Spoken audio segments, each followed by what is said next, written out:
Hello guys! Bon, vous m'avez tous beaucoup manqué. On va commencer par le commencement. Bonne année, bonne santé et meilleurs vœux pour 2022. Alors oui, c'est pas la première vidéo que je poste en 2022, mais c'est la première que je fais en 2022 parce que l'autre je l'avais fait un peu avant. Voilà. Bon, le sujet de cette vidéo est extrêmement important. On va parler de sécurité. Pourquoi? Malheureusement parce qu'il y a eu plusieurs personnes que je connais ou plusieurs articles qui sont sortis aussi sur la sécurité, sur des hacks qui ont été faits sur les dernières semaines.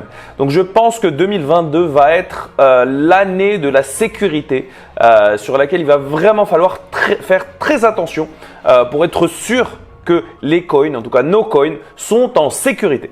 D'accord? Donc avant de nous lancer, cette vidéo est un but éducatif uniquement, je ne donne pas de conseils financiers, même si là je vais parler que de sécurité, donc normalement il n'y a pas besoin. Mais toujours est-il, avec YouTube, on ne sait jamais. See you guys!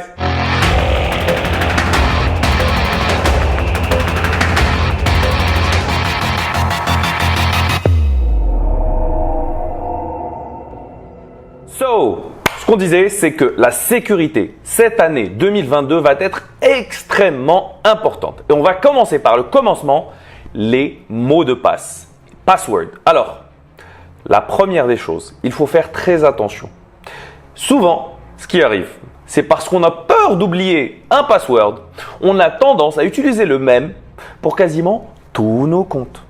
Sauf que, il va falloir faire très attention à ça pour une raison très simple. Je ne sais pas si vous en avez entendu parler, mais il y a eu ce qu'on appelle les password leaks. En fait, il y a eu des leaks de password au niveau d'Apple, au niveau de Google, au niveau de pléthore d'entreprises. Et ce qui se passe, c'est que ces passwords-là sont vendus sur le dark web avec vos adresses email. Ok? Ce qui se passe de ce fait, c'est que les hackers, ce qu'ils font, ils achètent ces listes-là et ils vont vérifier, en fait, si les mots de passe qu'ils ont achetés, les adresses mail, existent réellement sur les exchanges, type Binance, KuCoin, Gate.io, etc., etc., etc. Si vous utilisez le même password partout, ça veut dire qu'ils ont l'adresse, donc le password, l'adresse mail que vous utilisez et le password. Ce qui veut dire qu'ils vont avoir accès à votre adresse mail, potentiellement, et donc accès à votre crypto wallet. Ce qui veut dire qu'ils peuvent faire absolument ce qu'ils veulent. Et ça m'amène en fait à quelque chose de très important. Il faut de ce fait utiliser des strong passwords que vous ne créez pas vous-même, mais qui sont générés par des outils spécialisés dans la génération de passwords. D'accord? Alors vous allez me dire, oui, mais je risque de les oublier, comment je fais, etc., etc.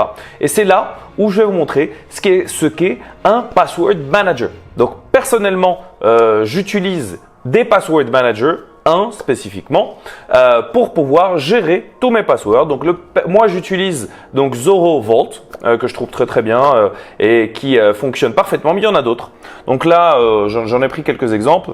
Donc il y a OnePassword, il y a Bitwarden, en plus qui peut être installé offline, etc., etc. Alors, il y a plusieurs outils, vous pourrez regarder, ça c'est des exemples que je donne, mais il faut utiliser un password manager et donc avoir ce qu'ils appellent un master password. Donc le master password, vous avez besoin de vous en rappeler que d'un seul. Et pour de ce fait, il vous permettra d'avoir accès à ce vault, comme ça vous pourrez copier-coller vos passwords. Alors, le point important aussi, c'est que de préférence, il vaut mieux storer ces passwords-là de manière offline, c'est-à-dire sur des password managers qui sont sur vos ordinateurs. D'accord? Si vous le faites online, c'est possible aussi si vous utilisez vraiment des outils qui sont très sécurisés comme ceux que je viens de vous montrer. Voilà. Donc ça, c'était pour la partie password management. Ensuite, ce qui est arrivé à certaines personnes, c'est que certains ne mettent pas en place le 2FA. Alors, le 2FA, c'est quoi? C'est ce qu'on appelle en fait l'authentification multifacteur. Donc là, c'est un petit article d'Oracle qui nous parle de ses avantages, ses inconvénients, blablabla. Enfin, En tout état de cause, celui qu'on utilise nous le plus, c'est Google Authenticator, donc on a sur nos machines. Alors la première des choses que je vous conseille surtout, c'est de ne pas avoir Google Authenticator sur la même machine avec laquelle vous faites tourner en fait vos wallets. Donc let's say vous utilisez Binance, moi j'utilise Binance majoritairement sur mon laptop. Mon Google Authenticator, il est sur mon iPad. Pourquoi? Parce que sur mon iPad, je n'ai aucune application, aucun wallet crypto sur mon iPad. Donc, mon Google Authenticator est sur mon iPad.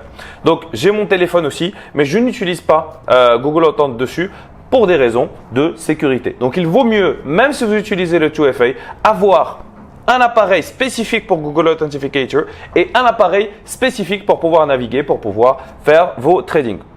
Alors, un point important aussi à garder en tête, c'est que il faut faire attention au two-factor authentication via SMS. Alors pourquoi? Parce que les SMS est le two-factor authentication le plus simple à hacker. C'est très simple de pouvoir changer le numéro de téléphone ou de pouvoir avoir accès au numéro de téléphone si jamais ils arrivent à hacker votre téléphone. Et ça arrive beaucoup plus souvent que ce que vous pensez. Et c'est très simple pour eux de pouvoir récupérer tous vos SMS et tout ce que vous recevez comme information. Alors que si vous utilisez un two-factor authenticator sur votre iPad par exemple ou sur un appareil qui n'est pas un appareil que vous utilisez pour communiquer souvent, ça vous permettra d'être beaucoup plus sécurisé. D'accord ? Alors, s'il y a du bruit derrière, vous n'en faites pas, il y a des feux d'artifice, bref, peu importe. Donc, l'autre point important, c'est ce que j'appelle le multiple emails. C'est le fait de créer une adresse mail par compte, par wallet. Alors, pourquoi je vous dis ça?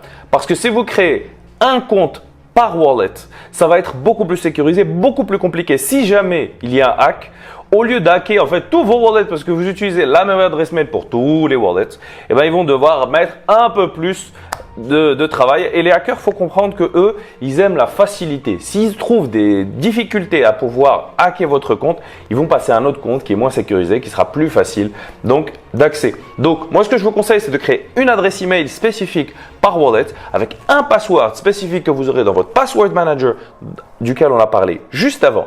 Et surtout, si vous voulez simplifier la vie, parce que vous allez me dire, ouais, mais j'ai 4 wallets ou 5 tata, ça fait 5 emails. Oui, sauf que vous pouvez rediriger les emails vers une adresse email centralisée qui va centraliser l'information que vous voulez. Voilà, donc pour faciliter les choses. Mais je vous conseille vivement de le faire et de le faire aussi vite que possible. Ensuite, on arrive sur le volet exchange. Alors, on en a déjà parlé, mais il est très important d'avoir différents exchanges, d'avoir ces coins sur différents exchanges. Pourquoi? Simplement parce que si ils arrivent à hacker votre Binance et que vous avez 100% de vos coins sur Binance, eh ben vous risquez de perdre 100% de vos coins. Alors que si vous avez peut-être 30-40% sur Binance, 20% sur Gate.io, 10% sur KuCoin, eh bien vous, on va dire, c'est diviser pour régner. Donc vous divisez les risques, donc c'est du risk management. Moins vous avez de coins sur un wallet, moins vous avez de chances qu'on vous vole tout ce que vous avez. Voilà, c'est aussi simple que ça.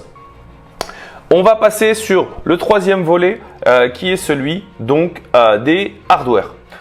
Donc le hardware que tout le monde connaît, c'est Ledger, donc c'est vos Ledger, Ledger X, Nano, blablabla.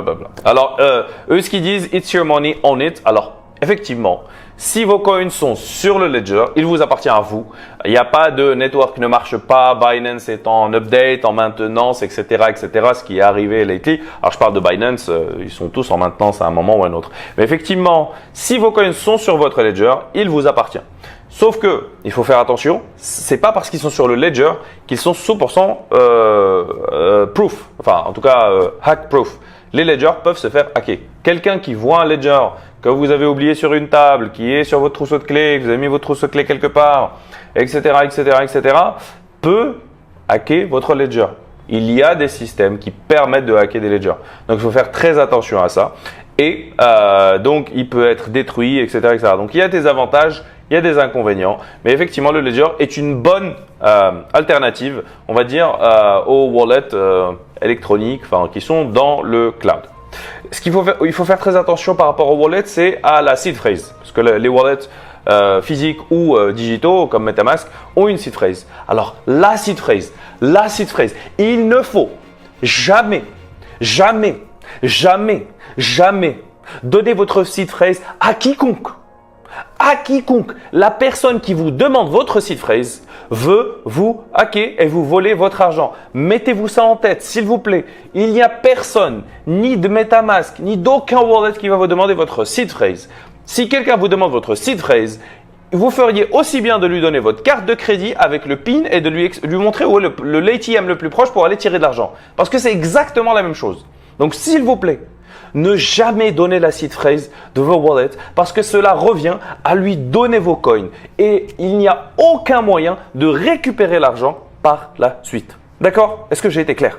Donc, cette seed phrase-là, ce que je vous conseille personnellement, que ce soit sur un Ledger X ou autre, soit vous pouvez faire en sorte de la stocker avec vos passwords sur votre password manager, ce que je fais personnellement. Il est aussi possible de le faire à la mano, c'est-à-dire de l'écrire sur un papier et de le mettre à la banque dans un coffre-fort. Ou alors, si vous avez peur que ce soit sur papier, vous pouvez le faire imprimer sur des petites plaques en aluminium. Donc, c'est un peu comme à l'armée. Et les garder soit chez vous dans votre coffre, soit au niveau de la banque dans un coffre sécurisé. Parce que la sécurité est extrêmement importante. D'accord? Le dernier point, et je vais terminer avec ça, c'est les antivirus. Alors, comprenez que compromettre un ordinateur, un téléphone, un iPad est extrêmement simple aujourd'hui. Avec toutes les techniques qui existent, brute force, cheval de Troie, email, etc., etc., c'est très simple d'avoir accès à un ordinateur, un téléphone, un iPad. Donc, dites-vous bien qu'il faut absolument avoir un antivirus performant. Alors, peut-être que sur Mac, effectivement, il y a moins de virus, etc., etc., que sur Windows. Toujours est-il, ça existe et il faut faire attention. Il faut avoir un outil antivirus. Mais si vous utilisez Windows encore plus, c'est pas parce qu'en fait le Mac est plus sécurisé, c'est surtout parce qu'il y a moins d'utilisateurs. Windows, ça représente quand même 80% des utilisateurs d'ordinateurs dans le monde. Donc les hackers passent plus de temps à chercher un moyen de rentrer et de créer des virus pour Windows que pour Apple et pour iOS. Voilà, c'est aussi simple que ça. Alors, je fais pas de pub pour Apple.